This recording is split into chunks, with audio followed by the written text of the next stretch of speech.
dimulai. Baik, Bismillahirrahmanirrahim. Assalamualaikum warahmatullahi wabarakatuh. Selamat pagi, salam sejahtera bagi kita semua. Salam sehat untuk tenaga kesehatan dan tenaga medis di Indonesia.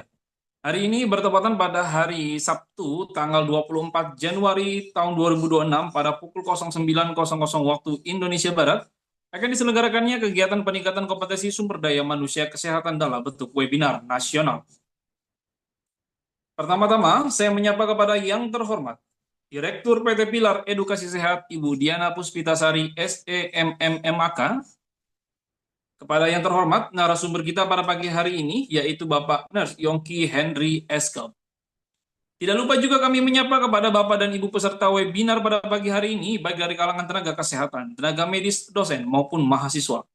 Kegiatan pada pagi hari ini diselenggarakan oleh PT Pilar Edukasi Sehat bekerja sama dengan Lembaga Peningkatan Kompetensi Perkumpulan Perawat Pembaharuan Indonesia. Pada hari ini kita akan bersama-sama membahas tentang tata laksana dan asuhan keperawatan hemodialisis, tentang strategi praktis untuk meningkatkan keselamatan pasien. Baik Bapak Ibu semua, sebelum kita memulai, izinkanlah saya memperkenalkan diri dahulu. Saya Maulana Aditya Pratama, selaku moderator yang akan menemani Bapak Ibu semua sampai pada pagi hari ini selesai.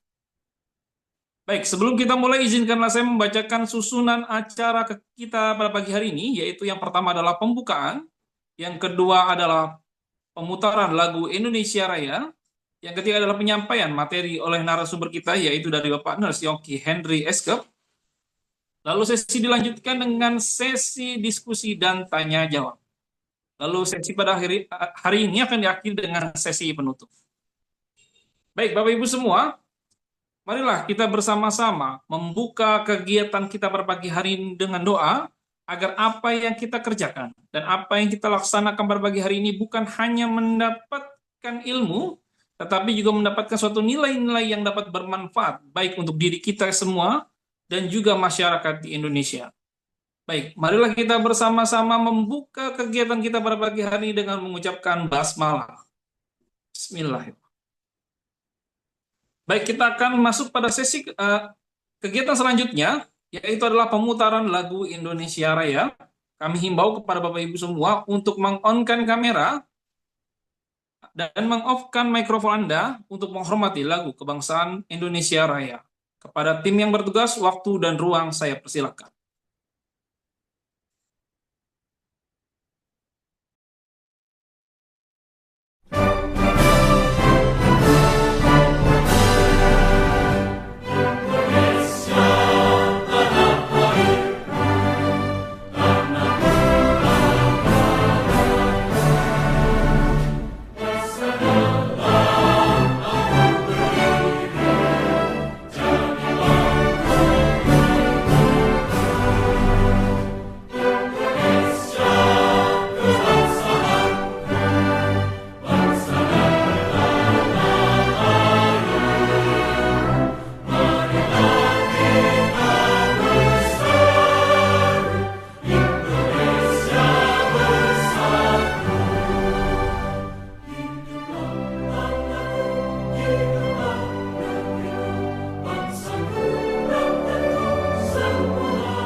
Baik, terima kasih kepada tim yang bertugas.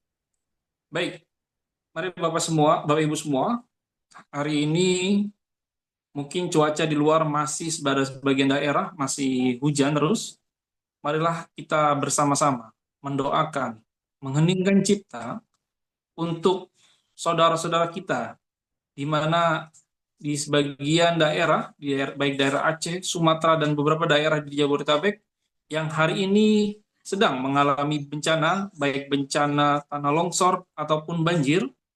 Marilah kita doakan saudara-saudara kita yang hari ini terkena musibah, dan kita mendoakan rekan-rekan sejawat kita yang hari ini sedang bertugas menjadi relawan di sana, agar diberikan kekuatan, diberikan kesehatan dan keselamatan. Mengheningkan cipta dimulai.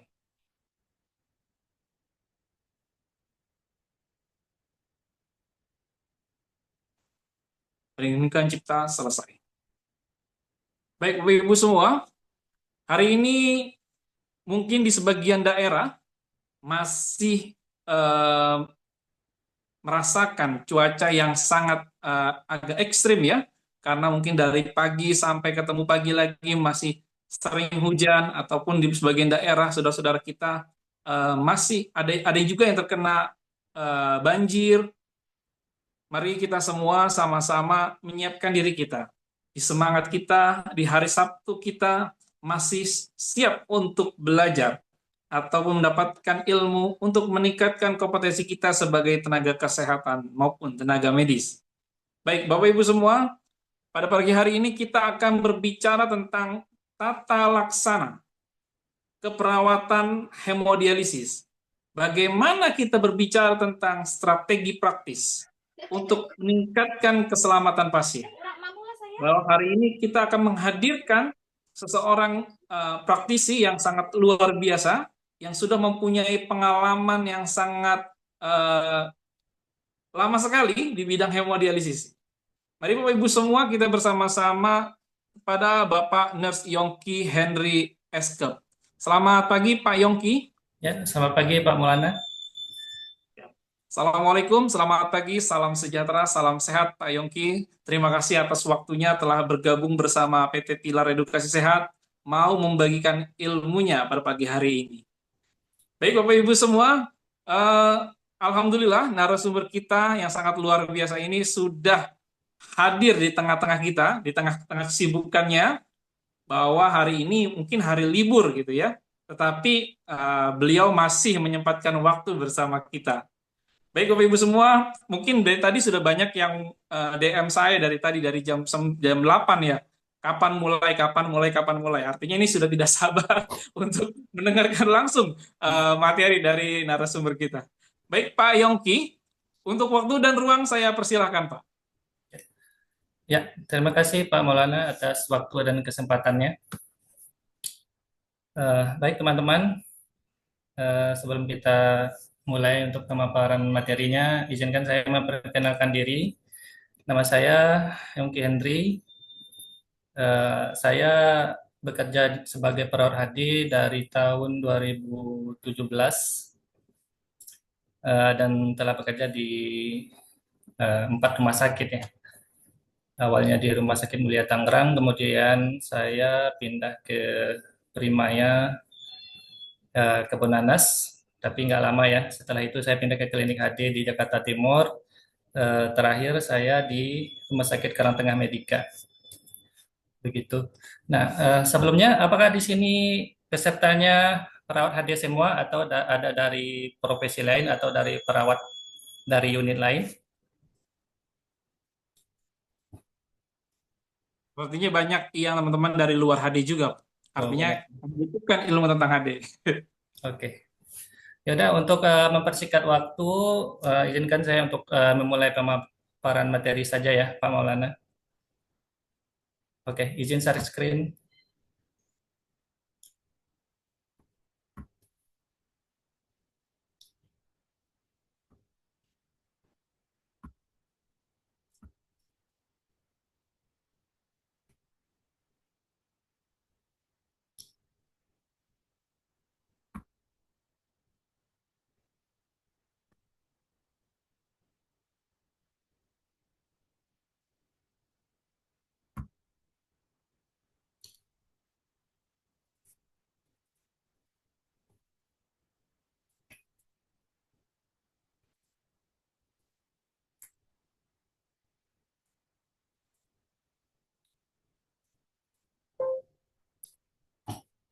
Oke, teman-teman sekalian, materi webinar kita pada pagi hari ini adalah tata laksana dan asuhan keperawatan hemodialisis, yaitu strategi praktis untuk meningkatkan keselamatan pasien.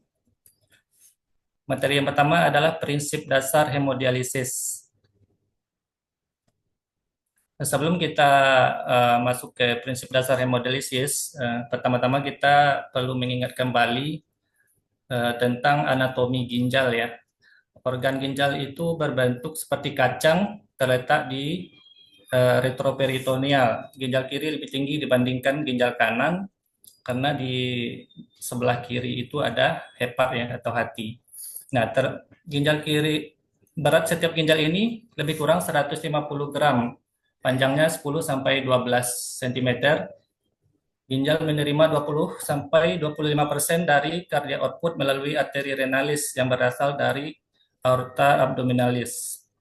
Ginjal terdiri dari 1,25 juta unit fungsi yang disebut neuron. Nah, di neuron ini, di nefron inilah sebagian fungsi ginjal bekerja ya. Nanti kita lihat seperti apa sih nefron itu. Ada dua kelompok jaringan kapiler yang berhubungan dengan nefron. Yang pertama adalah glomerulus ya, yang produksi filtrat dan lumen nefron. Yang kedua kapiler peritubuler yang berfungsi sebagai reabsorpsi dari filtrat dan sekresi. Nah, inilah bagian-bagian ginjal ya teman-teman. Ginjal itu ada terdiri dari korteks, medula, pelvis. Nah, di sini terdapat nefron. Nefron ini bentuknya seperti ini. Ini ada arteri aferen, yaitu yang membawa darah sebelum disaring di glomerulus. Nah, glomerulus dibungkus oleh selaput pembungkus yang disebut kapsula Bowman, kapsul Bowman ya. Dan setelah disaring di glomerulus ini darah yang hasil filtrasinya akan dibawa oleh arteri aferen. Nefron itu terdiri dari tubulus ya, tubulus korteks proksimal, ada tubulus distal, ada lengkung Henle. Nah, di tubulus inilah nanti akan terjadi proses reabsorpsi dari filtrat yang sudah disaring di glomerulus. Nah, setelah itu akan dikeluarkan melalui tubulus collectus yang akan menuju pelvis gitu. Nah, di pelvis inilah akan dialirkan ke ureter lalu ke vesika urinaria dan akan dikeluarkan berbentuk urin. Ini bagian-bagian nefron tadi ya teman-teman. Ada kapsula Bowman, pembuluh aferen, eferen, glomerulus, membran semi-permeabel, atau kapiler peritubuler. Fungsi ginjal. Fungsi ginjal itu terdiri dari sebagai filtrasi, reabsorpsi, ekskresi, glukogenesis, dan sebagai sekresi atau sekresi hormon ya, atau endokrin. Fisiologi ginjal, kita akan menjelaskan masing-masing fungsi ginjal ini. Yang pertama ada fungsi filtrasi. Filtrasi glomerulus tergantung dari berat, bentuk, dan muatan dari molekul. Kontrol kecepatan filtrasi tergantung dari diameter arteri aferen dan eferen yang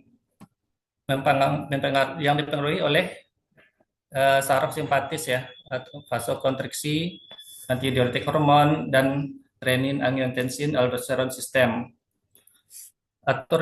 Autoregulasi akan memelihara suplai darah dan laju filtrasi glomerulus, juga mencegah peningkatan tekanan tinggi yang akan merusak ginjal. Di sini di ginjal itu terjadi proses filtrasi, reabsorpsi, dan sekresi. Nah, apa aja sih yang disekresi di ginjal? Yang difiltrasi di ginjal yang pertama adalah terjadi filtrasi air ya. Air, elektrolit, kemudian zat sisa metabolisme seperti klorida, ureum, kreatinin, asam urat gitu, serta amonia. Fungsi reabsorpsi itu sebagian besar terjadi di tubulus ya, tubulus proksimal, kapiler peritubular menyediakan nutrisi, oksigen untuk tubulus dan menyerap kembali air dan zat lainnya. Tekanan onkotik lebih besar dari tekanan hidrostatik sehingga proses yang terjadi adalah reabsorpsi bukan filtrasi. Walaupun filtrasi darah sebanyak 180 liter per hari, tetapi hanya 1-2 liter per hari yang dikeluarkan melalui urin. Reabsorpsi air sebesar 99%, glukosa 100%, natrium 99,5%, dan urea 5%. Proses reabsorpsi terutama terjadi di tubulus proksimal. Fungsi ekskresi. Salah satu fungsi ginjal adalah membuang racun, kadar garam berlebih, air dan mineral yang berlebih, sisa metabolisme yang mengandung nitrogen atau urea. Darah dapat mengalirkan semua produk sisa metabolisme ini menuju ginjal untuk dibuang dalam bentuk urin yang terkumpul di pelvis renalis. Tanpa ginjal, produk sisa metabolisme dan racun dapat menumpuk di dalam darah dan menimbulkan berbagai gangguan kesehatan.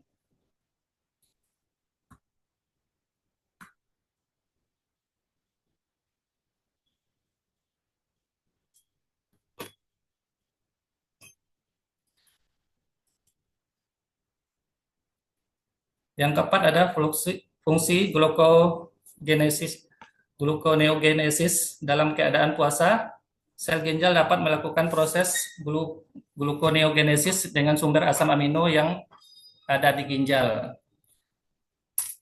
Nah, jadi kalau kita lagi puasa, otomatis kan ginjal di dalam glukosa di dalam tubuh kita kan menurun. Nah, jadi ginjal ini dapat berfungsi sebagai untuk menciptakan glukosa, yaitu dari asam amino yang tersimpan di ginjal.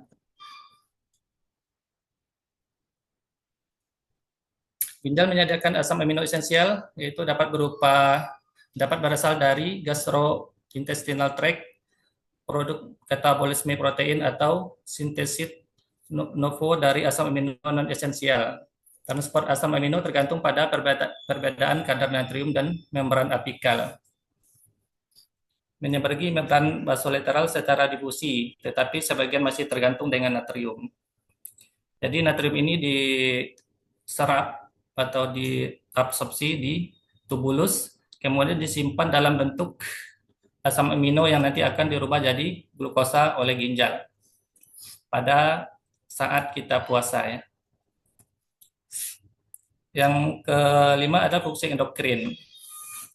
Ginjal itu berfungsi mengeluarkan hormon renin-angiotensin yang berfungsi sebagai untuk mengatur keseimbangan cairan dan elektrolit serta mengatur tekanan darah. Kemudian ginjal juga memproduksi hormon eritropoietin ya yang diproduksi oleh epitel tubulus proksimal dan sel interstitial cortex. Yaitu fungsinya untuk merangsang maturasi sel darah merah di sumsum tulang ya. Makanya pada pasien gagal ginjal itu 90% mengalami anemia ya. Karena hormon eritropoietinnya berkurang akibat gangguan ginjal. Kemudian ginjal juga berfungsi untuk membentuk vitamin D ya.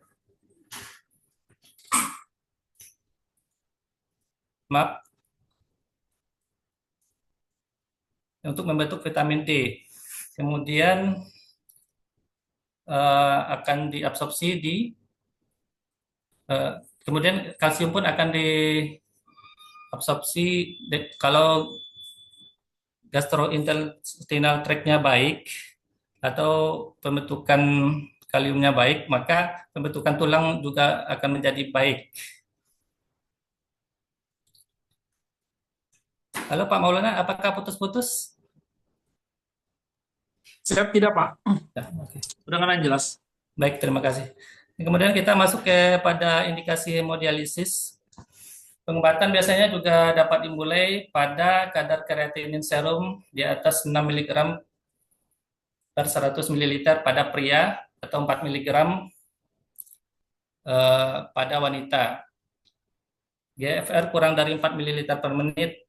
Beberapa indikasi lainnya antaranya hiperkalemi, kalium di atas 7, ya, asidosis, pH di atas 7,15, ureum darah 200 sampai 300 atau kenaikan ureum di atas 100 mg persen.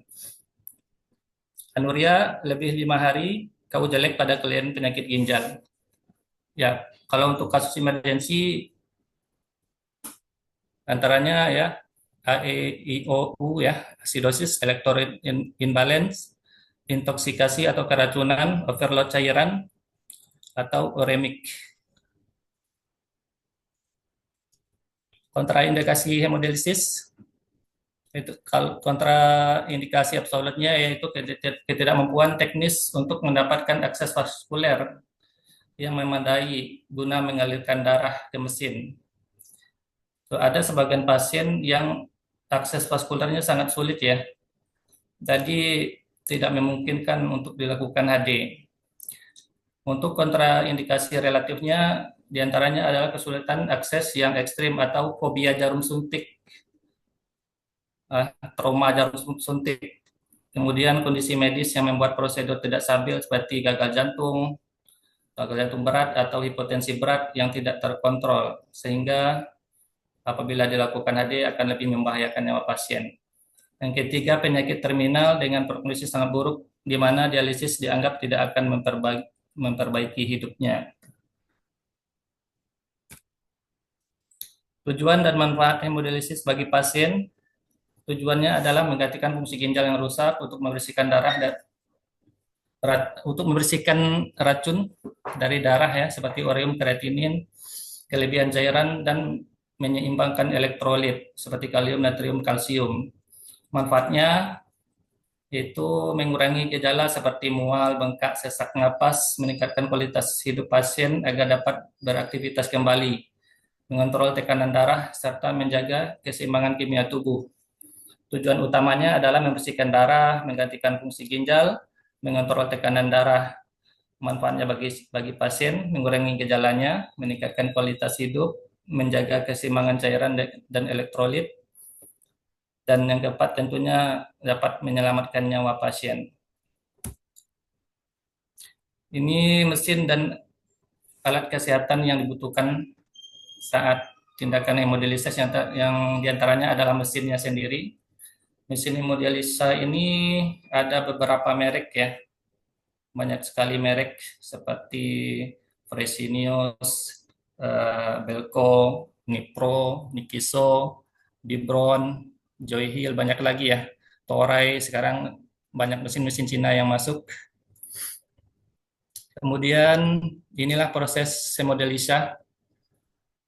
Gambarannya ada mesin hemodialisa, ada selang atau yang disebut AVBL, ada akses pasien, ada cairan dialisa. Kita akan mengenal satu-satu alkes yang dibutuhkan saat tindakan hemodialisa. Ini adalah asid dan bikarbonat konsentrat. Cairan ini yang nanti akan digunakan untuk diproses di mesin yang nantinya akan menjadi cairan dialisat. Ini bloodline dialiser sebagai ginjal buatan atau pengganti ginjal. Ada NaCl 0,9%. NaCl kita bisa menggunakan NaCl 1000 ml atau NS 500 ya. HD dressing set atau HD pack. HD pack ini di dalamnya ada kasa, ada deper untuk pasien yang terpasang semino, ada alkohol swab. ada mica dressing tray ya, ada plastik limbah kuning, ada plastik putih susu juga, ada sarung tangan 2 pasang. Fistula needle, inilah jarum AV fistula ya bagi pasien yang terpasang Simino atau AV Graph.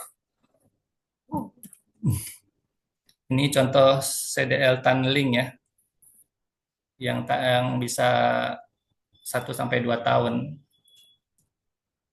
Ini contoh Avesan atau Simino.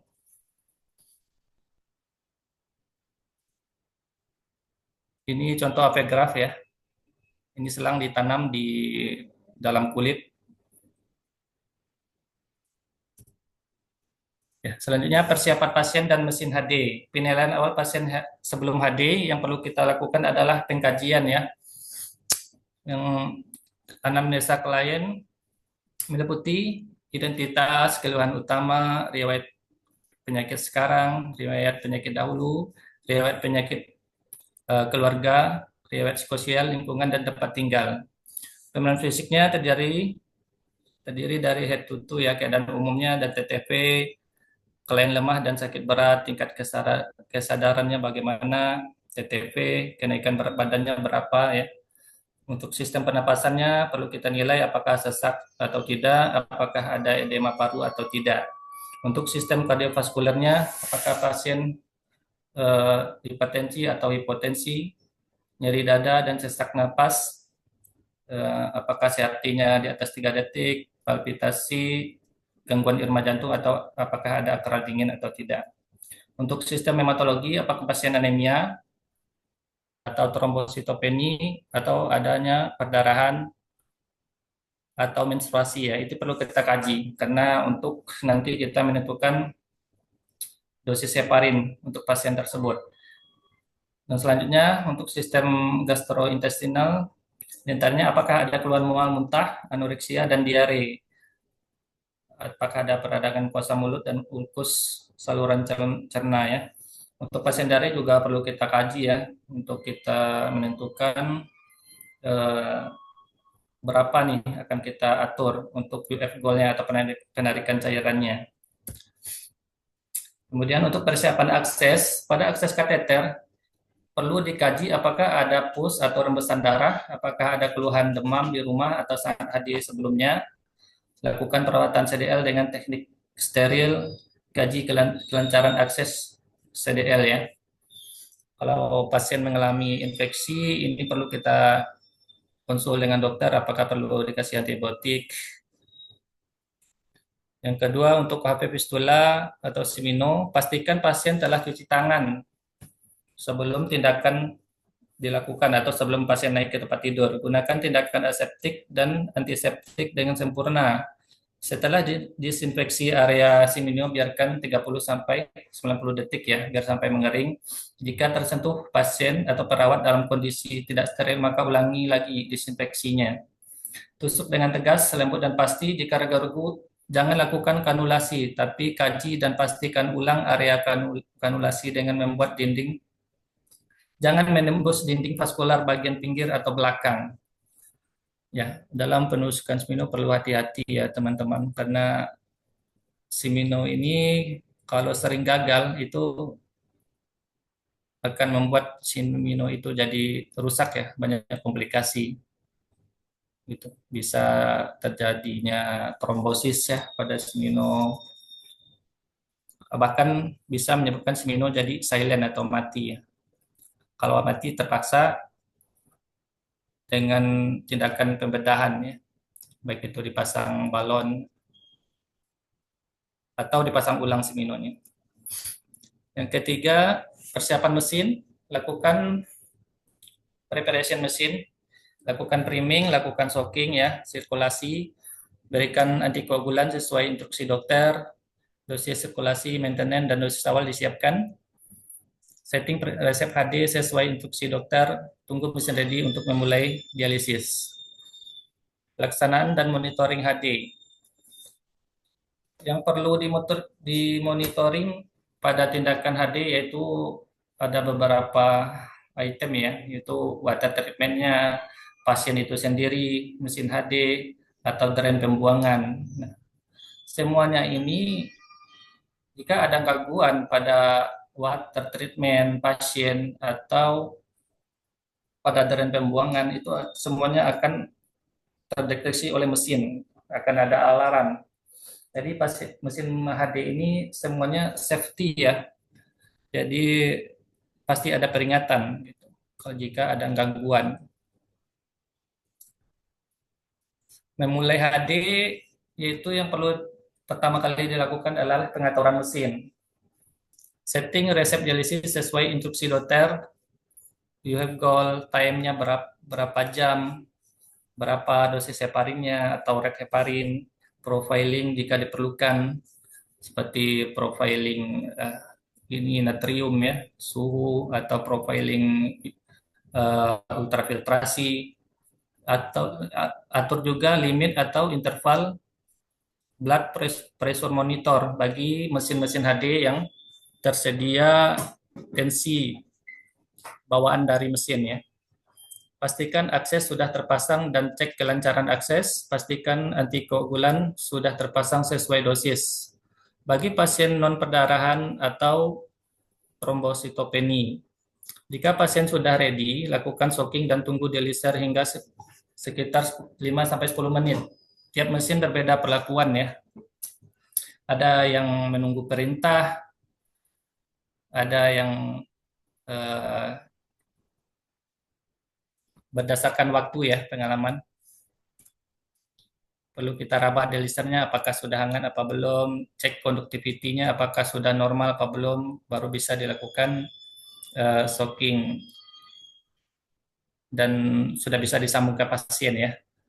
Koneksi ke pasien, urutannya langkah-langkahnya adalah turunkan QB ke 150 ml per menit, matikan QB, klaim infus port, klaim AVBL ya, ujung AVBL, ABL sambungkan, arteri bloodline sambungkan dengan akses inlet pasien dan VBL tempatkan di gelas ukur.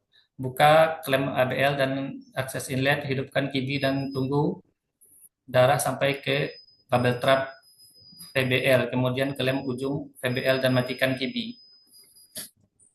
Hubungkan ujung VBL dengan akses outline, kemudian buka klem keduanya dan hidupkan QB. Klik start dialisis pada monitor pasien, buka semua klem kecuali infus. Rapikan alat, dokumentasikan tindakan yang telah dilakukan. Nah, SOP ini berbeda ya, tiap rumah sakit, tiap mesin itu berbeda ya teman-teman. Tergantung dari mesin apa yang kita gunakan. Monitoring intradialisis yang perlu kita monitoring yaitu pasien. Ukur TTP-nya, cek keluhan pasien, observasi kelancaran akses, cek adakah rembesan akses. Yang sering kelewat itu akses rembes, perawatnya nggak tahu ya. Akhirnya darah pasien tercecer ya atau kebuang. Padahal pasien ini sangat butuh darah ya, pasien HD. Karena pasien HD itu rata-rata anemia. Kemudian monitoring sirkuit darah. Ya, diantaranya cek kelancaran sirkuit darah, monitor adanya bekuan darah atau clotting ya. Kita cek di sirkuitnya, di selang-selang apakah ada tanda-tanda clotting, monitor vena pressure, artery pressure, dan transmembran pressure. Cek apakah ada udara. Jika ada udara di bubble trap, maka kita isi lagi bubble trapnya. Cek observasi adanya lipatan pada AVBL. Nah, lipatan ini seringkali nggak ketahuan, sehingga banyak menyebabkan terjadinya clotting. Kadang tekanan arteri atau tekanan vena nggak membaca adanya gangguan atau lipatan selang. Karena lipatannya tidak terlalu sampai 100% terlipat ya. Kadang 50% terlipat, dan itu dapat menghambat aliran darah sehingga risiko clotting jadi tinggi. Ya, yang terakhir adalah observasi siring heparin. Ada beberapa kasus siring heparin ini lepas dari mesin. Nah, ada sebagian mesin yang nggak terbaca kalau siringnya lepas. Akhirnya pasien clotting gitu. Rata-rata penyebab siring heparin itu lepas yaitu klem heparinnya lupa dibuka oleh perawatnya ya. Jadi clotting itu sebenarnya jadi memang kesalahan dari kita ya, petugas HD-nya. Kemudian pemantauan laboratorium pasien HD. Darah rutin itu dicek setiap bulan ya, urea kreatinin setiap 3 bulan sekali, pre dan post untuk mengukur adekuasi dialisis. Kemudian screening HIV, ABSHG, dan HCP dilakukan setiap 6 bulan sekali. Jika pasien transfusi maka dicek darah rutinnya ya, pre dan post. Kemudian untuk pemantauan cairan, pantau cairan masuk dan keluar sama tindakan dialisis. Cairan masuknya itu berupa infus ya, transfusi, minum, dan dari siring heparin. Termasuk juga nanti ada loading cairan atau segala macam. Kemudian cairan yang keluarnya yaitu UF goalnya itu sendiri, yaitu penarikan cairannya berapa, kemudian urin, apakah pasien ada PAK saat tindakan HD berlangsung, kemudian apakah ada muntah. Kemudian pemantauan satu cairan pasien juga dilakukan dengan observasi berat badan pre dan post dialisis. Kemudian tahap selanjutnya adalah dokumentasi asuhan keperawatan. Untuk dokumentasinya sendiri, yang pertama kita kaji dulu keluhan pasien setelah tindakan HD, kemudian ukur TTV, observasi adanya rembesan darah pada akses vaskuler. Jika kondisi pasien stabil, lakukan timbang BB dan catat. Lakukan balik cairan, lakukan evaluasi perawatan, berikan edukasi post dialisis seperti HD sesuai jadwal, diet, pembatasan cairan, dan kebersihan akses vaskuler. Kemudian dokumentasikan tindakan yang telah kita lakukan di SIM RS atau di rekam medis pasien ya. Kemudian untuk pencegahan dan penanganan komplikasi HD. Untuk komplikasi sendiri, pasien HD itu sebagian besar itu komplikasinya adalah hipotensi. 25-60% pasien HD itu mengalami hipotensi. Yang kedua aritmia jantung, kerap otot, mual muntah, sakit kepala, nyeri punggung, nyeri dada, gatal-gatal, dan demam. Demam ini juga sering ya pada pasien yang masih terpasang kateter atau CDL. Penanganan hipotensi HD disertai kram otot, diantaranya ultrafiltrasi rate atau blood flow rate-nya dikurangi, KIBI ya, KIBI sama UF goal-nya dikurangi, kemudian posisi pasien Trendelenburg ya, atau posisi kaki ditinggikan dari kepala, kemudian berikan cairan infus fisiologis atau di loading 100 sampai 500 ml atau larutan garam hipertonis 3% sebanyak 10 sampai 20 ml dalam waktu 3 sampai 5 menit. Alternatif lainnya biasanya juga bisa dipakai glukosa hipertonis ya, 40 sampai 50% sebanyak 50 ml. Berikan oksigen jika perlu.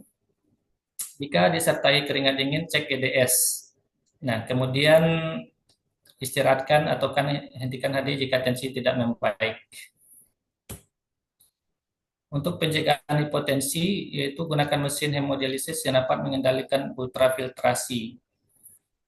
Semua mesin sudah dapat ya, sudah bisa disetting untuk ultrafiltrasinya, baik itu profiling atau slab gitu. Semua mesin sekarang sudah dilengkapi dengan fitur-fitur demikian. Untuk interdialitic gain-nya atau kenaikan berat badannya kurang dari 1 kilogram per hari ya, supaya nanti ditariknya nggak terlalu banyak. Kemudian gunakan dialiser dengan koefisien ultrafiltrasi sesuai dengan berat badan kering. Konsentrasi natrium dan konsentrat di atas 140 milimol. Obat antihipertensinya tidak boleh digunakan sebelum hemodialisis. Jadi perlu kita edukasi pasien. Jika pasien itu dapat obat hipertensi dari dokter ginjalnya ya atau dari spesialis penyakit dalam, maka perlu kita edukasi sebelum tindakan HD tidak usah diminum dulu untuk obat anti hipertensinya supaya nanti pas datang HD dan ditensi pasiennya tidak hipotensi gitu. Nah, kecuali pasien ini kita sudah tahu riwayatnya sebelum HD, intra HD atau pas HD selalu tinggi. Nah, itu bisa tidak masalah kalau dia meminum obat antihipertensi. Itu sesuai dengan pengamatan perawat ya. Jika dirasa pasien ini aman, maka tidak apa-apa untuk diminumkan hipertensinya. Dan begitu juga sebaliknya, jika dirasa nggak aman, sebaiknya tidak diminum. Nanti diminumnya di HD aja setelah melalui pemantauan. Dan ini banyak terjadi juga ya, teman-teman, pasien minum obat tensi sebelum HD. Jadi pas datang HD itu dia tensinya rendah, baru jalan HD setengah jam atau 1 jam, tensinya udah turun, udah anjlok ya, terpaksa kita loading. Kemudian hindari makanan banyak mengandung protein dan gula selama dialisis ya, supaya kinerja lambung itu tidak berat. Yang selanjutnya adalah goal tidak lebih dari 5% dari berat badan. Jadi jangan disetting goalnya itu lebih dari 5% dari berat badan keringnya. Yang selanjutnya adalah penanganan mual muntah. Itu turunkan KB sampai 150 ml per menit, atur posisi pasien yang nyaman, periksa TTP dan kaji keluhan. Jika terjadi krisis hipertensi atau hipotensi, segera tangani sesuai SPO. Kolaborasi dengan dokter jaga HD untuk pemberian antiemetik atau antagonis H2. Lakukan evaluasi TTP. Jika kondisi pasien membaik, naikkan KB secara perlahan sampai target KB yang diinginkan atau sesuai resep HD. Selanjutnya dokumentasikan tindakan yang kita lakukan di rekam medis pasien. Kemudian komplikasi vaskuler dan penanganannya. Untuk komplikasi vaskuler itu sendiri terdiri dari infeksi CDL atau AV fistula. Itu yang perlu kita lakukan adalah observasi kondisi akses, lakukan perawatan akses dengan teknik aseptik, berikan antibiotik sesuai instruksi dokter, informasikan ke DPJP atau pertimbangkan konsul PTKP. Kemudian kalau untuk trombosis atau bekuan darahnya, observasi penggunaan antikoagulannya, heparinnya, apakah sudah sesuai dosisnya, apakah sudah tepat. Kemudian kompres hangat pada area akses, hindari jika terjadi perdarahan ya, kompres hangatnya. Kemudian informasikan ke DPJP untuk pertimbangan untuk konsul ke BTKP. Apakah perlu tindakan angioplasti atau pemasangan balon atau trombektomi ya. Untuk stenosis atau penyempitan aliran darah itu perlu dilakukan USG untuk melihat kondisi akses. Biasanya diatasi dengan pemasangan balon ya, angioplasti. Kemudian komplikasi kritis dan penanganannya. Beberapa komplikasi kritis yang sering terjadi pada tindakan HD itu diantaranya aritmia dan nyeri dada. Nah, cara penanganannya adalah periksa TTP dan menurunkan KB sampai 150 ml per menit. Berikan oksigen sesuai kebutuhan, matikan UF atau menurunkan target UF seminimal mungkin. Laporkan kondisi pasien kepada dokter jaga HD dan untuk pemberian obat-obatan.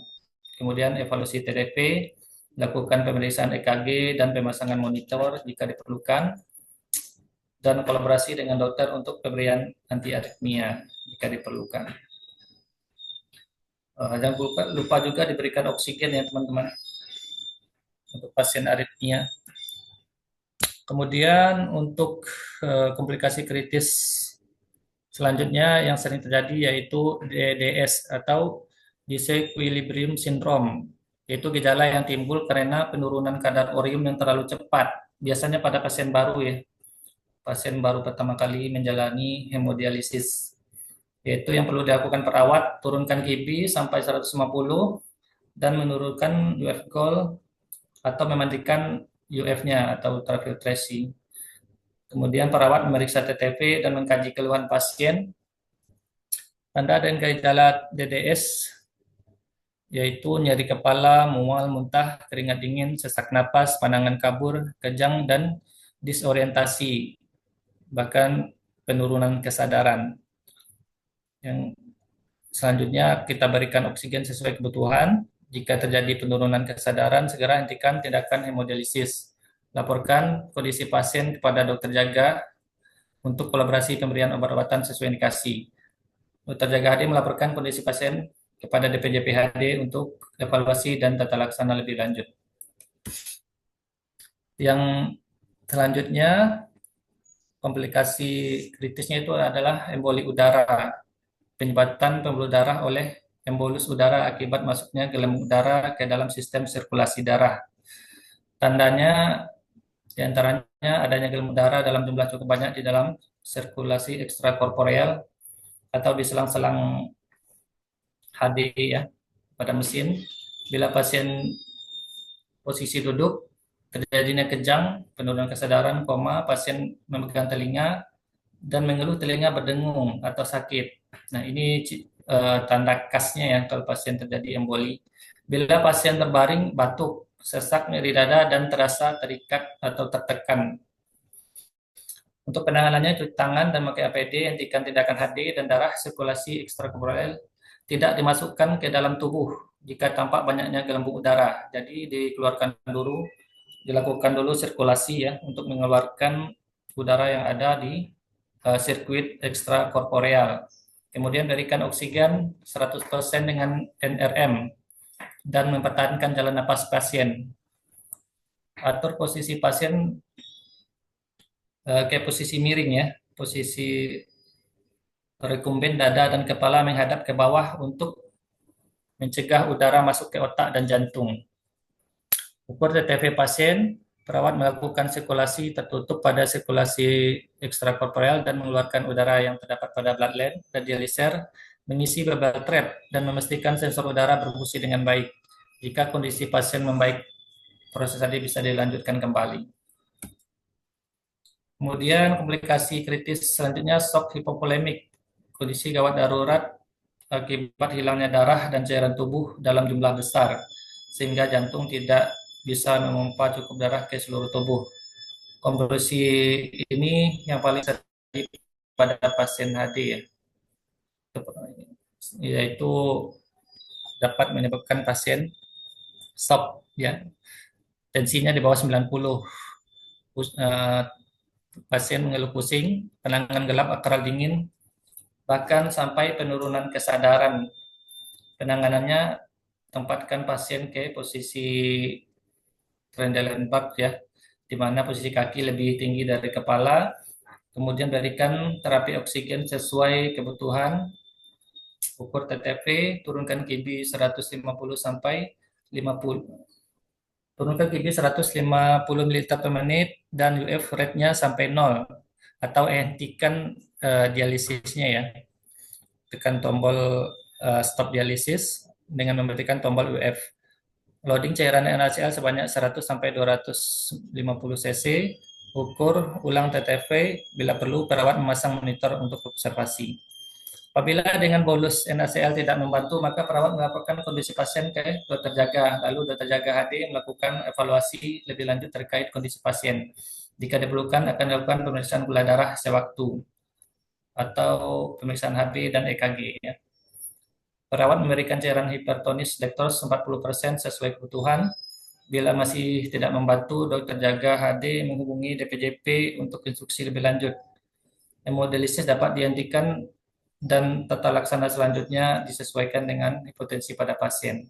Jika membaik, bisa dilanjutkan kembali. Tapi jika tidak memungkinkan, maka HD-nya di stop ya. Kemudian strategi pencegahan terjadinya komplikasi intra-HD. Apakah yang dapat kita lakukan sebagai perawat untuk pencegahan? Yang pertama adalah tingkatkan observasi intradialisis. Ini masalah utamanya di sini ya teman-teman ya. Jika observasinya kurang, maka komplikasi yang terjadi pada pasien akan semakin banyak ya. Hindari penarikan cairan yang berlebihan, maksimal 5% dari berat badan kering, edukasi pasien untuk tidak minum obat hipertensi sebelum HD, edukasi pasien untuk membersih minum, sehingga IDWG-nya itu tidak lebih dari 2 kilogram antara 2 HD ya. Hindari UF Gold dan QB tinggi pada pasien riwayat jantung, sesuaikan dengan hasil eko atau saran dari dokter jantung jika ada. Tingkatkan kebersihan tangan dan APD dalam setiap tindakan, tingkatkan perawatan akses vaskuler, dan edukasi pasien untuk menjaga kebersihan akses. Tingkatkan skill dan dalam kanulasi AP fistula untuk menghindari terjadinya komplikasi akses.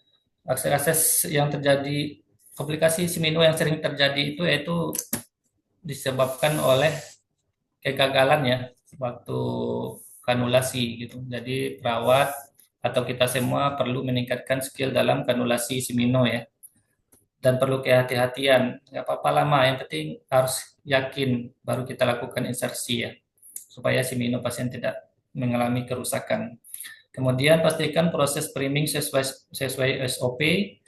Pastikan konektor dan port AVBL tersambung sempurna untuk mencegah masuknya udara dan hembusan darah. Nah, jadi banyak juga ya terjadi konektor dan portnya itu tidak tersambung dengan sempurna. Jadi masih longgar gitu ya. Banyak terjadi hal demikian sehingga banyak darah pasien yang kebuang karena sambungannya kuat, jadi darahnya jadi tumpah ya kemana-mana. Pernah juga terjadi sambungan KVBL dialiser itu lepas, jadi darahnya terbang ya, terpercik kemana-mana gitu, ke mesin, ke pasien, ke perawat gitu, akibat penyambungan konektor ini tidak tepat. Ya.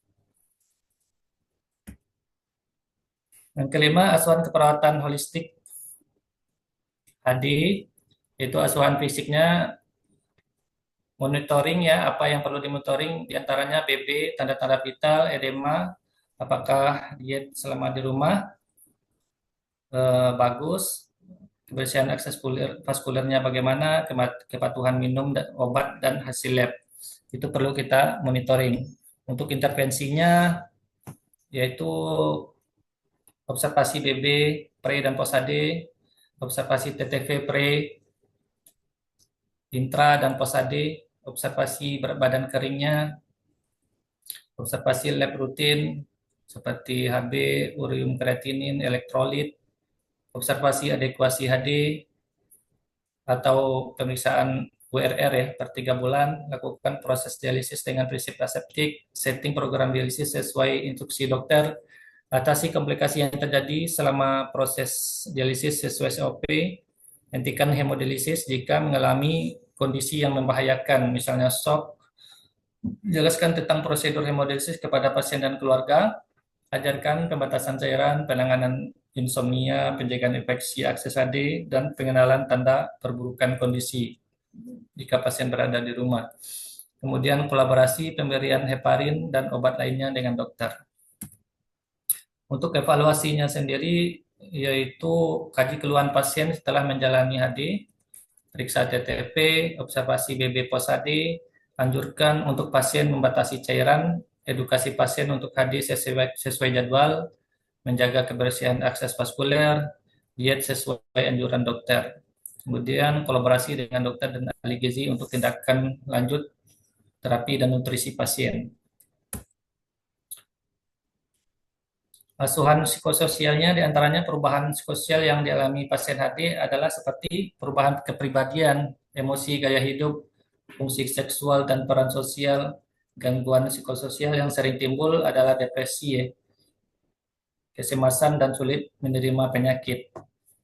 Peran perawat di sini adalah memastikan pasien mendapat perawatan yang optimal, melindungi privasi dan hak pasien, membantu keluarga pasien atau pasien mendapatkan informasi yang akurat tentang tindakan HD serta pengobatan lainnya.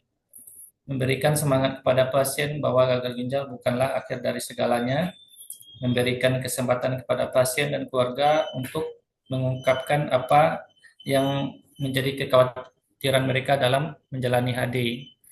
Memberikan edukasi penting yang untuk menjaga diet, cara menghindari stres, cara meningkatkan kualitas hidup. Ciptakan komunikasi yang harmonis di unit HD agar pasien tidak merasa sendiri dan supaya mereka merasa dihargai. Untuk edukasi pasien dan keluarga, yaitu diantaranya edukasi tentang penyakit ginjal kronik, edukasi tentang terapi pengganti ginjal, edukasi dialisis, HD dan CAPD, edukasi diet dan pembatasan cairan, edukasi perawatan akses vaskuler, edukasi jadwal HD rutin, edukasi minum obat rutin dan teratur, edukasi keluarga tentang cara perawatan pasien di rumah. Yang keenam, manajemen obat dan cairan dalam HD. Untuk pengaturan obat sebelum dan setelah HD, sebelum, selama, dan setelah HD, hindari minum obat diabetes dan obat hipertensi sebelum tindakan HD. Obat rutin lainnya boleh diminum sesuai jadwal. Jika pasien mengalami hipertensi intra HD, maka obat hipertensi boleh diminum dengan pengawasan ketat. Jika mesin yang dilengkapi dengan tensi, kita bisa atur interval tensinya ya untuk pemantauan TTV. Dan kemudian untuk cairan dan elektrolit, monitoring dan intervensi. Pemantauan status cairan dapat dilakukan dengan pemeriksaan fisik, ronsen torak, dan pemantauan berat badan. Monitoring elektrolit sebaiknya dilakukan setiap bulan atau jika ada indikasi medis. Untuk penjagaan interaksi obat dan efek samping, dalam konteks terapi, interaksi obat bisa menghasilkan efek yang merugikan dan bahkan menguntungkan. Contohnya interaksi farmakokinetik antara warfarin dan amiodaron dapat meningkatkan risiko perdarahan. Nah, jika membutuhkan pengawasan ketat dan penyesuaian dosis yang teliti. Kolaborasi dengan dokter dan farmasi dalam pemantauan obat.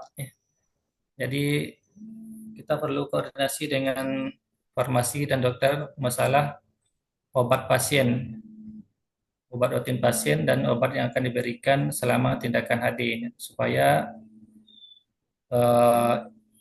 efek dari interaksi obat dapat kita hindari ya. Kemudian edukasi pasien dan keluarga untuk memberitahukan petugas kesehatan jika dapat obat baru atau terapi baru dari vaskes lain atau dari dokter lain.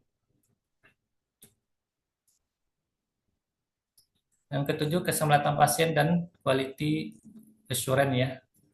Standar keselamatan pasien HD. Keselamatan pasien HD atau pasien safety adalah suatu sistem di mana rumah sakit membuat asuhan lebih aman. Sistem tersebut meliputi asesmen risiko, identifikasi, pelaporan, dan analis insiden. Untuk program pasien safety pada pelayanan HD meliputi beberapa hal. Tingkatkan kewaspadaan dalam pemberian obat LASA, high color, high concentrat. Pastikan identifikasi pasien selalu berjalan. Komunikasikan secara benar saat serah terima pasien dan saat menerima instruksi dokter. Pastikan tindakan dilakukan sesuai SOP. Hindari salah sambung selang atau salah penusukan havesan atau simino ya. Pastikan selang AVBL tersambung dengan kuat dan pas. Tingkatkan kebersihan tangan. Pertahankan prinsip aseptik dalam setiap tindakan ke pasien. Lakukan perawatan akses dengan baik dan benar. Untuk pencegahan infeksi nosokomial, yang pertama, faktor yang menyebabkan terjadinya infeksi di ruang HD diantaranya seperti bakterimia, keamanan dan kompetensi petugas kesehatan, etika batuk, alat pelindung diri, kebersihan lingkungan, kebersihan tangan, kesalahan prosedur, penggunaan CDL juga mempengaruhi infeksi ya. Perdarahan pada tunnel, penggunaan dialiser atau vaksin petugas. Langkah-langkah pencegahan infeksi nosokomial di ruang HD yaitu lakukan kebersihan tangan sesuai 5 momen ya. Gunakan APD, tingkatkan kompetensi petugas dalam pencegahan infeksi, jaga kebersihan lingkungan HD dan kebersihan akses pasien, hindari kesalahan prosedur dialisis, lakukan perawatan CDL sesuai SOP, gunakan dialiser single use ya, lebih baik, tempatkan pasien infeksius sesuai room dan mesin. Lakukan disinfeksi mesin secara rutin, vaksin bagi petugas ya, seperti vaksin Hep B. Audit internal dan kontrol kualitas layanan HD. Untuk audit internal HD dilakukan oleh tim manajemen rumah sakit, juga diperlukan saat rekredensial BPJS dan akreditasi ya untuk persyaratan. Tujuan audit meliputi kontrol kualitas pelayanan, meningkatkan efisiensi, meningkatkan kepatuhan petugas, mengkaji kendala unit, mencari penyelesaian masalah, pengambilan putusan secara strategis. Langkah audit internal diantaranya perencanaan, pengumpulan data, analis, dan pengujian, penyusunan laporan audit, dan tindak lanjut. Terdapat kolaborasi tim multidisiplin dalam hemodialisis. Yang pertama, peran perawat HD itu sendiri, diantaranya memberikan asuhan keperawatan HD, memberikan edukasi kepada pasien dan keluarga, memberikan pelayanan yang optimal, dan memastikan hak pasien terpenuhi dengan baik. Bekerjasama dengan berbagai tim kesehatan untuk memberikan pelayanan yang optimal bagi pasien agar perawatan berjalan baik, efektif pasien dan sesuai dengan kebutuhan pasien. Memastikan mesin HD, Alkes, dan BHP dalam kondisi baik, melakukan observasi adekuasi dialisis setiap pasien. Jadi kalibrasi mesin itu diperlukan ya sesuai jadwal kalibrasi per 6 bulan sekali ya untuk menghindari kesalahan prosedur yang disebabkan oleh mesin ya. Yang kedua, kolaborasi dengan dokter nefrologi dan tenaga pendukung.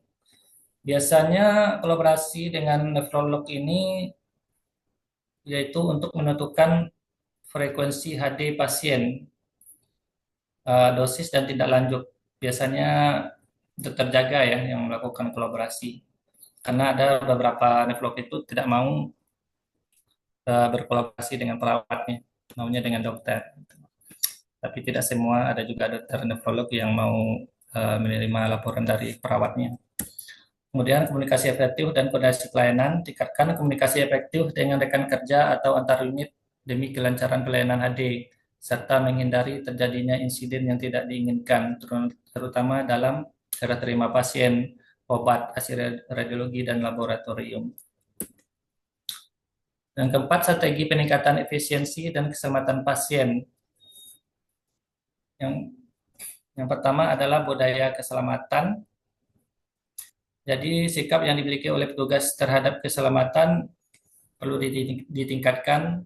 Di antara upaya yang dapat dilakukan adalah melakukan atau mengadakan pelatihan rutin, dukungan dari pimpinan, dan sistem pelaporan yang efisien. Kemudian pelaporan dan pembelajaran. Belajar dari kesalahan yang lalu, ya. Melalui pelaporan dan analisis insiden, petugas dapat mengidentifikasi celah dalam sistem pelayanan yang mengimplementasikan tindakan pencegahan yang lebih efektif untuk mencegah kejadian serupa terulang kembali ya. Yang selanjutnya, yang ketiga adalah desain kerja dan proses yang aman. Penataan ruang kerja yang ergonomis, alat kesehatan, penggunaan teknologi informasi untuk mengurangi kesalahan medis, dan standar operasional prosedur yang komprehensif. Yang keempat, keterlibatan pasien dan keluarga itu diperlukan ya. Keterlibatan pasien dan keluarga dalam proses perawatan, meningkatkan keselamatan dan memastikan bahwa mereka memiliki informasi yang diperlukan untuk membuat keputusan yang tepat. Memberikan edukasi yang tepat kepada pasien dan keluarga tentang kondisi mereka, prosedur yang akan dilakukan, dan tindakan pencegahan keselamatan. Yang keempat, kepemimpinan dan manajemen risiko. Kepemimpinan yang efektif adalah kunci dalam mendorong dan mempertahankan praktek keselamatan pasien. Pemimpin harus menunjukkan komitmen terhadap keselamatan pasien melalui tindakan dan kebijakan. Yang keenam, pendidikan dan pelatihan berkelanjutan. Program pelatihan harus mencakup topik-topik seperti manajemen risiko, prosedur keselamatan, dan teknik komunikasi yang efektif. Nah, ini perlu diadakan diklat internal dan harus dirutinkan ya untuk mencegah terjadinya insiden-insiden yang dapat membahayakan kondisi pasien. Yang terakhir adalah pemantauan dan evaluasi kerja keselamatan, yaitu dengan penggunaan indikator keselamatan pasien, audit internal, dan review eksternal oleh badan akreditasi. Ya, mungkin sampai di sini materinya. Saya kembalikan kepada Bapak Maulana. Baik, terima kasih Pak Nersyoki. Sangat lengkap informasi dan penyampaian materinya. Sangat detail sekali apa yang disampaikan tentang bagaimana menata dan membuat asuhan keperawatan pada hemodialisis. Baik Bapak Ibu semua, kita akan masuki pada sesi diskusi dan tanya jawab. Silakan Bapak Ibu semua yang ingin bertanya atau berdiskusi langsung dengan narasumber kita, silakan mengaktifkan tombol raise hand, ada link Zoom Anda, atau bisa dapat menuliskan pertanyaan di kolom chat.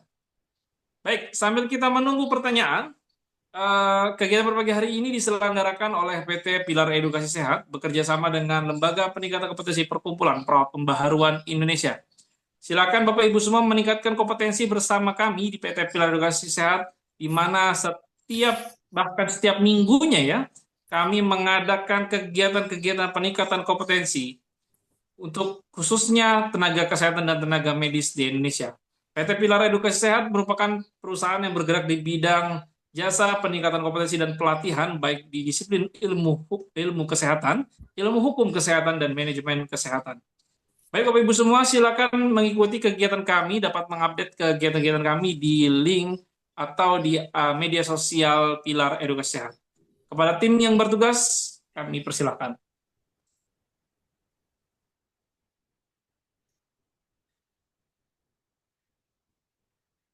Rumah sayang. Bidan memiliki peran penting dalam mendampingi ibu sejak masa kehamilan hingga persalinan. Semuanya terlihat baik-baik saja dan sehat. Terima kasih banyak, Bidan. Pelayanan yang tepat dan berkesinambungan adalah kunci menyelamatkan nyawa. Siapkan diri Anda untuk berkolaborasi lebih baik dalam menekan angka kematian ibu dan anak. Ikuti pembahasannya secara tuntas di webinar nasional kami pada 7 Februari tahun 2026. Ingat, kuota peserta terbatas.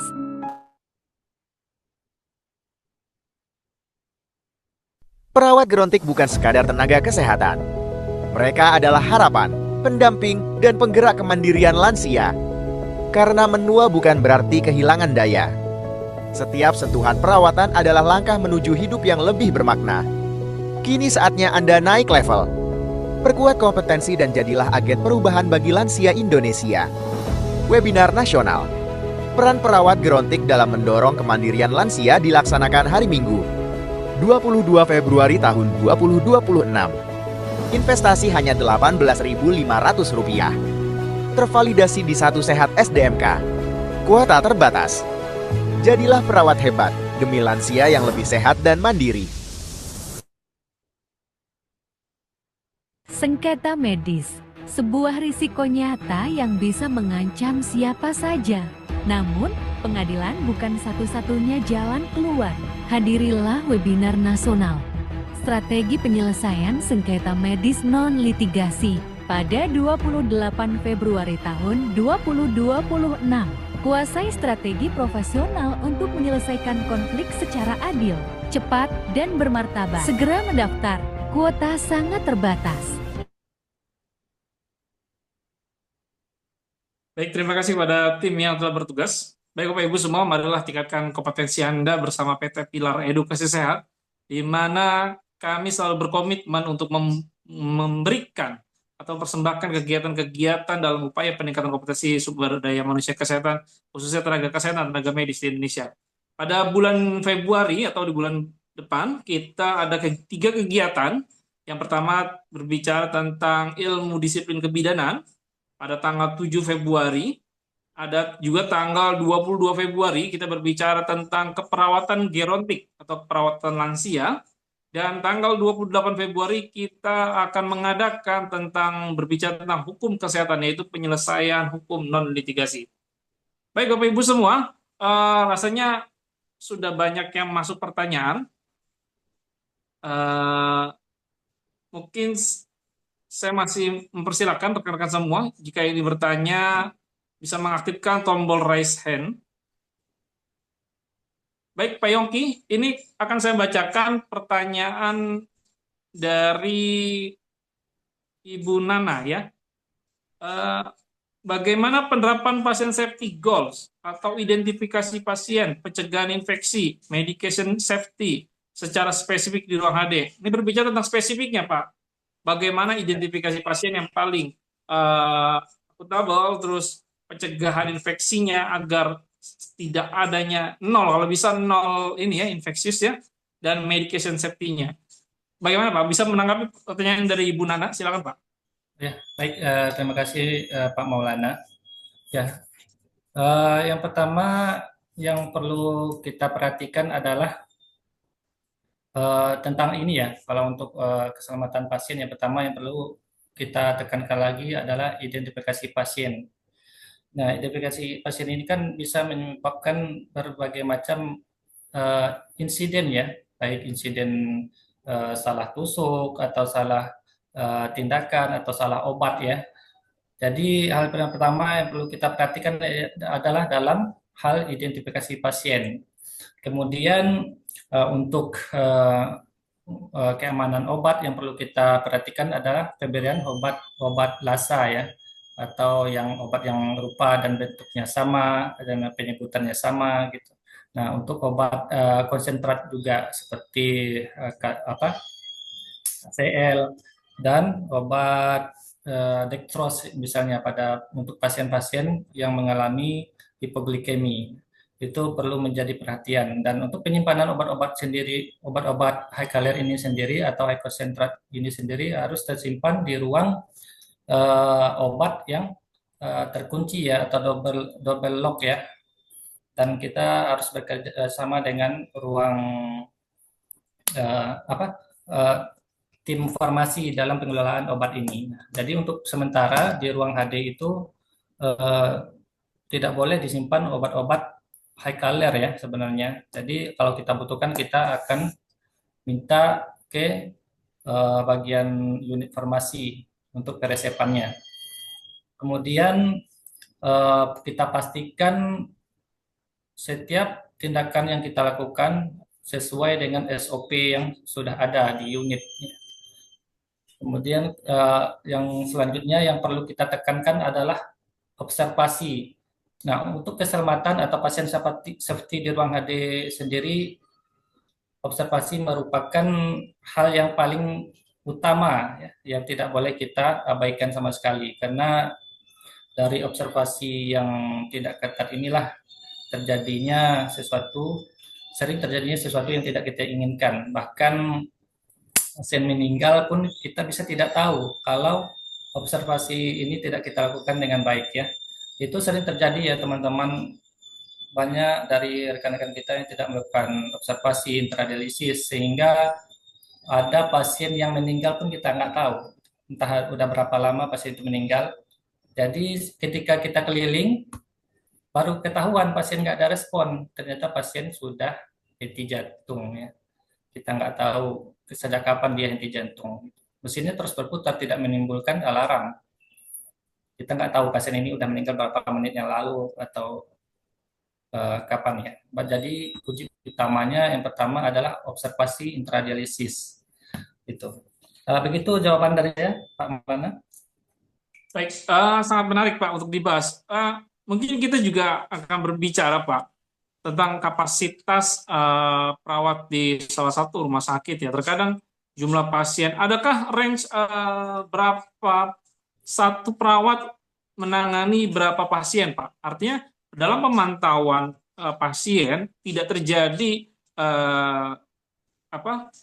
efek yang tadi Bapak sampaikan gitu.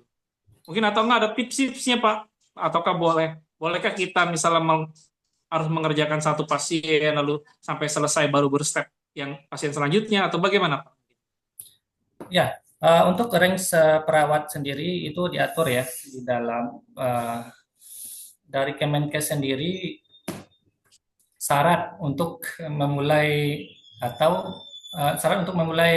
pelayanan HD itu dari Kemenkes itu 4 mesin, 3 perawat HD bersertifikat gitu. Nah, kalau untuk pelayanan sendiri dari Pernevrinya, 1 perawat HD sertifikat itu boleh megang 3 mesin HD, begitu Pak Maulana.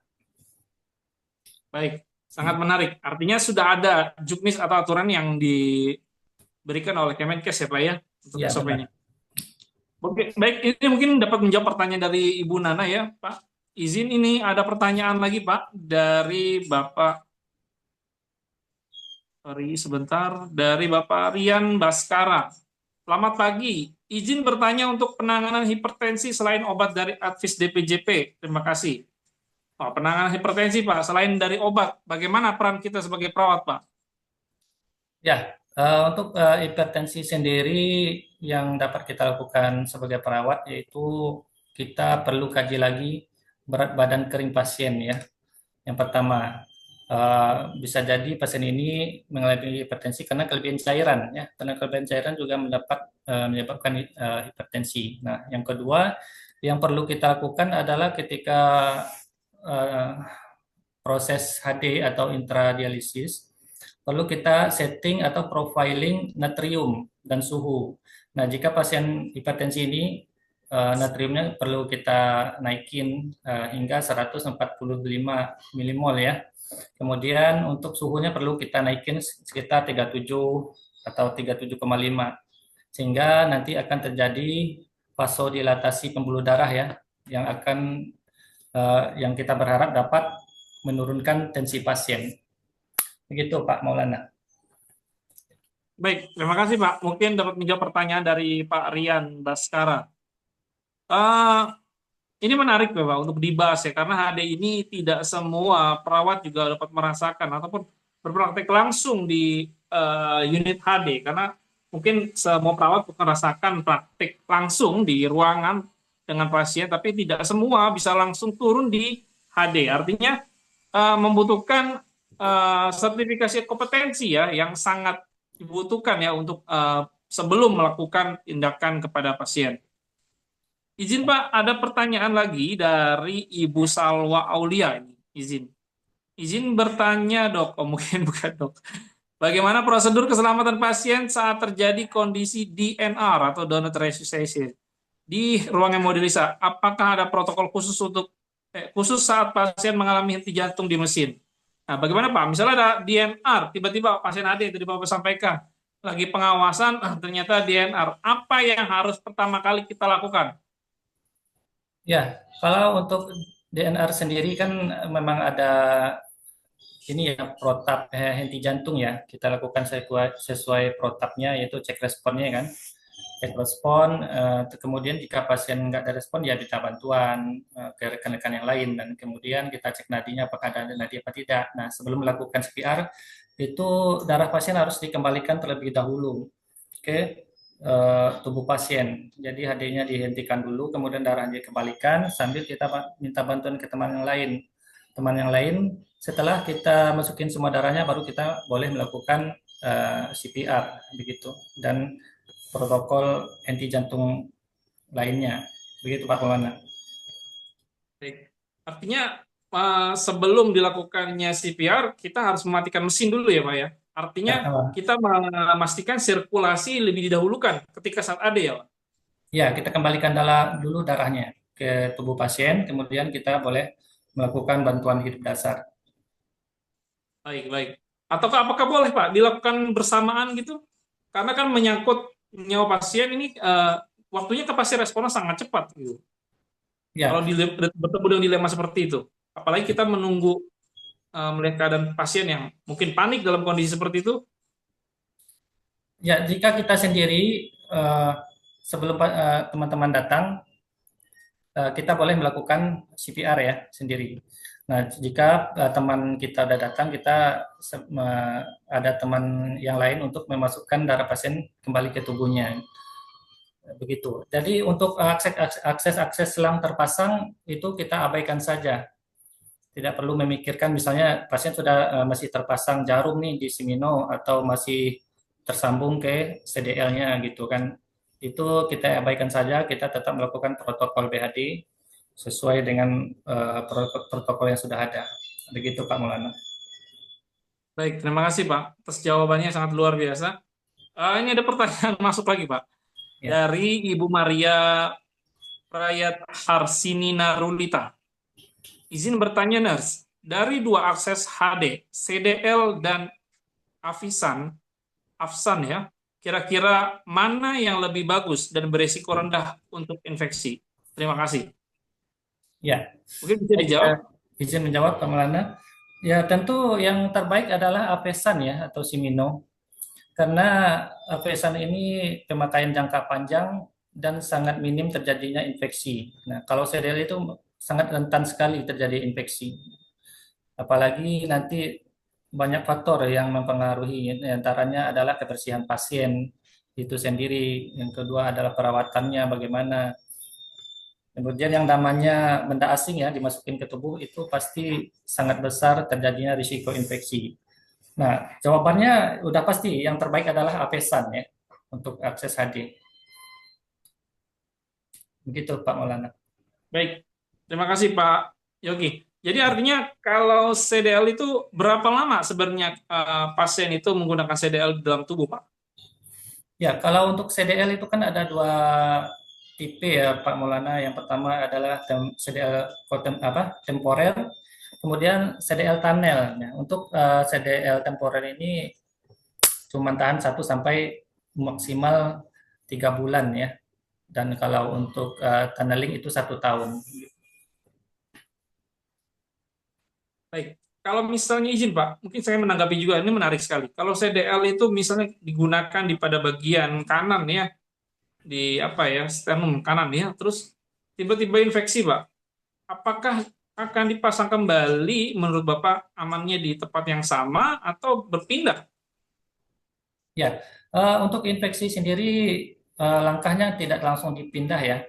Kita coba dulu untuk ditangani dengan obat-obatan seperti antibiotik gitu. Tapi apabila dengan antibiotik masih tidak mempan atau tidak ada perubahan, maka pemindahan atau pemasangan ulang bisa dilakukan. Bisa ya sebaiknya di lubang yang berbeda ya, di insersi yang berbeda atau di posisi yang berbeda. Begitu Pak Maulana. Baik. Ya. Artinya peran perawat kita sebagai perawat dalam menangani atau adanya resiko infeksi sebenarnya sangat dibutuhkan ya Pak. Apakah penanganan CDL ini butuhkah perawatan ganti perban dalam berapa hari gitu atau Pak dalam upaya pencegahan infeksius Pak? Ya, sebaiknya kita lakukan perawatannya setiap hari ya. Karena pasien HD ini kan 2 kali seminggu baru kontrol ke ruang HD. Nah, sebaiknya jika ada keluarganya yang bisa melakukan perawatan di rumah, sebaiknya lagi dilakukan perawatan setiap hari. Begitu Pak Maulana, supaya kebersihannya selalu terjaga dan risiko infeksinya juga akan minim jika kebersihan akses ini terjaga dengan baik. Begitu. Baik, terima kasih Pak Yongki. Pak Yongki, ini ada pertanyaan, mungkin ini menjadikan satu pertanyaan terakhir bagi kita. Karena mengingat waktu sudah berjalan juga. Ini ada pertanyaan dari Noval, ini mungkin laki atau perempuan, saya mohon maaf Bapak atau Ibu. Dalam praktik pelayanan hemodialisa, resiko keselamatan pasien apa yang paling sering terjadi Pak? Dan bagaimana strategi pencegahan di unit HD-nya? Tadi mungkin disampaikan ya, sudah di slide, mungkin bisa diperjelaskan. Ya.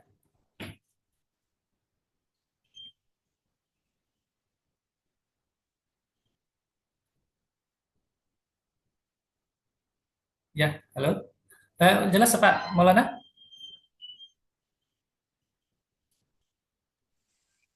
Pak Halo Maulana, Pak? apakah putus-putus? Enggak, siap terdengar dengan jelas Pak. Baik. Risiko apa yang paling sering terjadi begitu ya Pak Maulana ya? Ya betul, resiko apa yang paling sering terjadi Pak? Ya, pada tindakan dialisis itu risiko yang paling terjadi adalah shock ya, seperti yang sudah dijelaskan tadi. Nah, shock ini yang penyebabnya yang pertama yaitu kehilangan cairan yang berlebih dalam waktu yang singkat ya. Itu biasanya disebabkan dari penarikan cairan atau withdrawal yang berlebih gitu, yang melebihi dari kemampuan jantung pasien itu sendiri. Aturannya withdrawal itu tidak boleh lebih dari 5% dari berat badan kering ya, supaya eh, penarikannya tidak memberat jantung. Jika penarikannya terlalu banyak, maka akan menyebabkan pasien hipotensi. Nah, yang paling sering terjadi adalah hipotensi ini sendiri. Jika hipotensi intradialisis ini tidak tertangani dengan tepat, dengan cepat, maka pasien bisa meninggal. Gitu, Untuk maka observasi itu sangat penting ya untuk menghindari terjadinya risiko-risiko ini.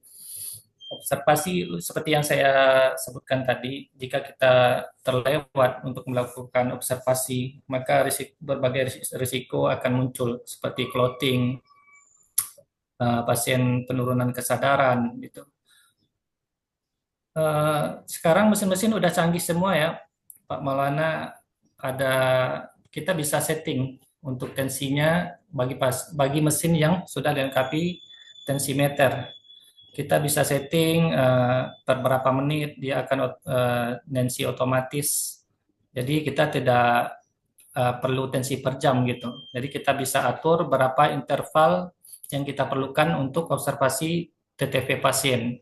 Jadi dari situ kita bisa atur range-nya, misalnya tekanan darah tinggi yang perlu kita jadi perhatian berapa range-nya, misalnya 180. Jadi nanti dia jika di atas 180 mesin ini akan alarm untuk memberitahukan kepada petugas dan tindakan apa yang perlu kita lakukan untuk pasien ini. Nah, kemudian jika rendah pun di bawah 95 mesin akan memberitahu atau alarm. Jadi perawat udah cepat melakukan penanganan gitu.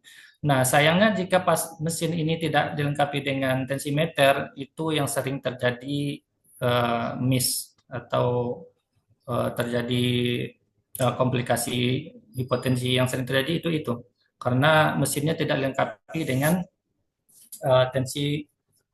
tensimeter otomatis begitu. Jadi diharapkan setiap unit ya ada mesin yang terpasang tensi bawaan dari mesin itu sendiri. Itu sangat membantu sekali dan sangat-sangat dapat menghindari terjadinya komplikasi terutama hipotensi saat tindakan HD berlangsung. Begitu Pak Maulana. Baik, mungkin dapat menjawab pertanyaan dari Pak Novel ya. Pak, izin Pak, kalau boleh ini ada satu lagi pertanyaan. Ini karena saya melihat menarik sekali pertanyaannya. Dari dialisis RSUD Dr. Haan Tanbu. Nah, ini mungkin dari rekan-rekan sejawat juga dari HD ya. Izin bertanya, Pak. Teknik kanulasi pada pasien HD yang sedang menjalani baloni. Mungkin bisa dijawab Pak pertanyaan ini Pak. Bagaimana Pak Maulana? Teknik kanulasinya. Teknik kanulasi pada pasien HD yang sedang menjalani baloni. Teknik kanulasi ya? Ya. Ya. Teknik insersi mino atau kanulasi pada pasien hemodialisa yang perlu kita tekankan adalah yang pertama kita observasi dulu ya kondisi siminonya karena ada simino pasien itu berbagai macam kondisi. Yang pertama ada pasien yang kurus tapi siminonya terjadi aneurisma atau pembuluh darahnya nonjol-nonjol gitu ya. Jadi ketika disusuk dia sering lari-lari gitu. Nah jadi kita perlu untuk memegang siminonya itu, yaitu kita bentuk tangan kita seperti huruf C ya, kita tarik seperti ini ya. Jadi pembuluh darahnya kita lurusin seperti dari tengah ke atas dan ke bawah gitu. Nah supaya kita menusuknya bisa lurus gitu. Nah jika dalam keadaan belok-belok ini tetap kita tusuk, maka jarumnya itu akan menembus dinding pembuluh darah. Nah itu akan terjadi kegagalan insersi itu namanya. Kemudian jangan lupa pemasangan turniket ya untuk penusukan simino. Meskipun seminonya itu besar, nah kita udah yakin ini pasti dapat, nggak perlu turniket gitu. Nah sering kali itu kita lewatkan. Kalau bisa tetap kita pakai turniket ya untuk penusukan semino untuk menghindari kegagalan dalam granulasi. Begitu Pak Maulana. Baik, terima kasih Pak Yongki. Mungkin dia bisa menjawab pertanyaan tadi ya dari rekan-rekan sejawat kita dari RSUD Dr. Han ya. Baik, Bapak Ibu semua, alhamdulillah sudah tidak terasa, sudah waktu menunjukkan 10.30, artinya kita sudah 1,5 jam bersama. Kita membahas materi yang sangat luar biasa, yaitu berbicara tentang tata laksana dan asuhan keperawatan hemodialisis. Baik Pak Yongki, terima kasih atas waktunya Pak Yongki. Sebelum meninggalkan ruang atau meninggal bersama teman-teman, izin Pak Yongki kita bersama-sama melakukan dokumentasi bersama narasumber kita yang sangat luar biasa yang pada pagi hari ini. Banyak sekali masuk DM langsung nih ya, di Pilar bahwa kapan nih kalau bisa dilakukan workshop hemodialisis. Ini banyak sekali, banyak minta untuk dilakukan workshop. Mungkin nanti ya kita akan kedepannya membuat workshop karena kita pun harus menyiapkan dari Pilar Edukasi Sehat. Baik Bapak Ibu semua, kami himbau untuk Bapak Ibu semua kita akan masuk pada sesi dokumentasi. Silakan Bapak Ibu semua meng-on-kan kamera. Mungkin banyak rekan-rekan kita Pak Yongki di hari ini walaupun di hari libur sambil dinas, saya lihat tadi banyak juga yang sambil dinas ya. Tapi sambil tetap mengikuti kegiatan kita, artinya memperhatikan apa yang disampaikan oleh Pak Yongki pada pagi hari ini. Baik Bapak Ibu semua, izin kita akan melaksanakan dokumentasi bersama narasumber kita. Izin di PT Pilar Edukasi Sehat ini mempunyai jargon Pak Yongki. Nah, kita ini punya slogan ini Smart and Health. Nah, jadi kita kalau biasanya foto itu posenya bukan sarang heal ya. Nah, kalau kita ini fotonya ini biasanya jarinya 2 kayak begini. Nah, kita akan letakkan di pelipis. Mari Bapak Ibu semua kita sama-sama melakukan dokumentasi. Baik Bapak Ibu semua, saya akan bantu pimpin. Siap? 1, 2, 3, tahan. Slide pertama. Slide selanjutnya. Siap? 1, 2, 3, tahan. Slide selanjutnya. 1, 2, 3, tahan. Baik. Terima kasih Pak Yongki atas waktunya dan ilmunya pada pagi hari ini. Sangat luar biasa. Semoga apa yang disampaikan Pak Yongki ini menjadikan suatu ilmu yang bermanfaat bagi kita semua, khususnya buat rekan-rekan sejawat kita yang hari ini mungkin banyak bertugas di hemodialisa, ataupun teman-teman yang mahasiswa ini banyak yang belajar tentang mau masuk ke unit hemodialisa. Baik, kegiatan berpagi hari ini diselenggarakan oleh PT Pilar Edukasi Sehat bekerjasama dengan Lembaga Peningkatan Kompetensi Perkumpulan Perawat Pembaharuan Indonesia. Silakan tingkatkan kompetensi Anda di PT Pilar Edukasi Sehat. Ikuti kegiatan-kegiatan kami dapat dipantau di akun media sosial kami di @pilaredukasisehat. Kami sedikit informasikan ke Bapak Ibu semua, untuk pembelajaran sudah bisa diakses di link LMS dan kuis juga sudah kami informasikan. Untuk materi yang disampaikan oleh narasumber kita sudah kami berikan di WA Group. Silakan Bapak Ibu semua tetap bergabung di WA Group kami karena kami memberikan free ikut webinar dalam setiap kegiatannya. Ketika Bapak Ibu ada di grup kami, silakan Bapak Ibu semua dapat mengikuti kegiatan free webinarnya. Silakan Bapak Ibu semua, jika ada yang mengalami kendala dalam pembelajaran di LMS, silakan dapat menghubungi tim mitigasi LPKP PPI. Untuk tim yang bertugas kami persilakan.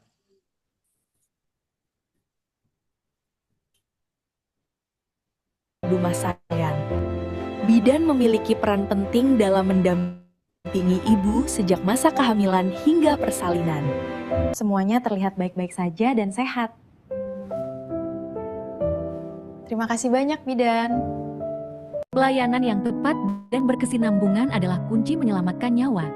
Siapkan diri Anda untuk berkolaborasi lebih baik dalam menekan angka kematian ibu dan anak.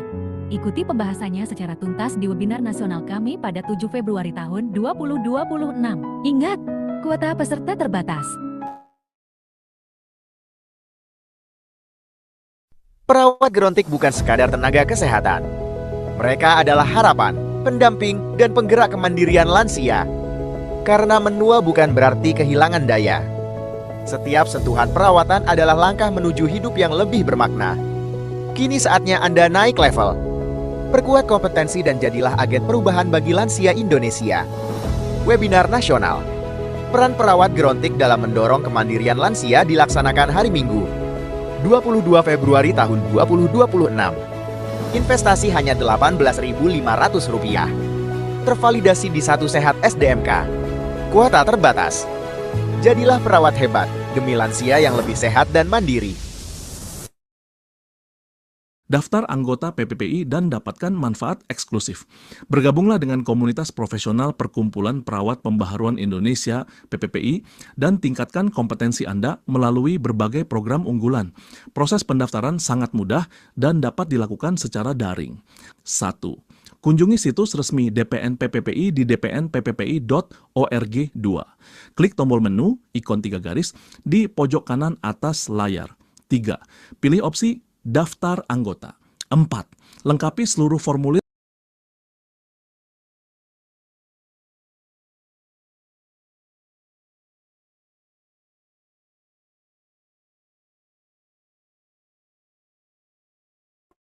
Halo Sobat LPKP PPI, untuk kenyamanan dan kelancaran kegiatan, kami telah menyediakan link mitigasi yang dapat Sobat akses di mitigasi-lpkpppi.taplink.id.